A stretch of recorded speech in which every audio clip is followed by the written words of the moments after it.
Quels sont les enjeux pour vous de civilisation, les enjeux de société derrière cette extension du pass sanitaire? C'est la fusion entre l'identité physique, ce que je suis, et l'identité numérique. Ce qui est en jeu, c'est ça. C'est-à-dire un changement civilisationnel où l'être humain serait suivi, tracé en permanence. C'est ça l'enjeu d'aujourd'hui.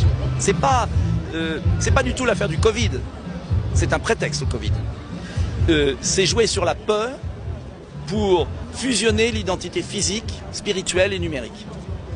Et ça, c'est inacceptable et c'est un combat qui dépasse la France, qui est présent partout. Et dans chaque pays, il faut que les gens qui aspirent à la liberté, à l'égalité, à la fraternité se disent « Je n'accepte pas de franchir ce pas où l'identité numérique remplace l'esprit et le corps ». C'est ça en fait.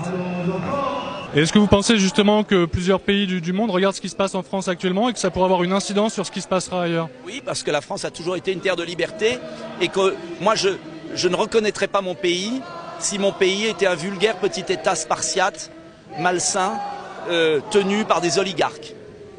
Et ce sont des oligarques. Et ce qui se passe en France se passe dans le monde où des oligarques veulent tenir le monde. Voilà. Et ça, je veux pas de ça. Voilà. C'est contraire à tout ce que je suis, toute mon éducation, à tout ce que j'aime. Et c'est pas un combat pour la France, c'est pas un combat, c'est un combat pour la liberté qui dépasse. Et écoutez, ça, c'est magnifique. Qu'est-ce que vous pensez des dernières déclarations d'Emmanuel Macron et du gouvernement depuis le 12 juillet par rapport à ce pass sanitaire et aux manifestants? C'est des provocations d'un petit autocrate oligarque. Voilà. Et les petits oligarques, en général, les Français s'en débarrassent. Voilà.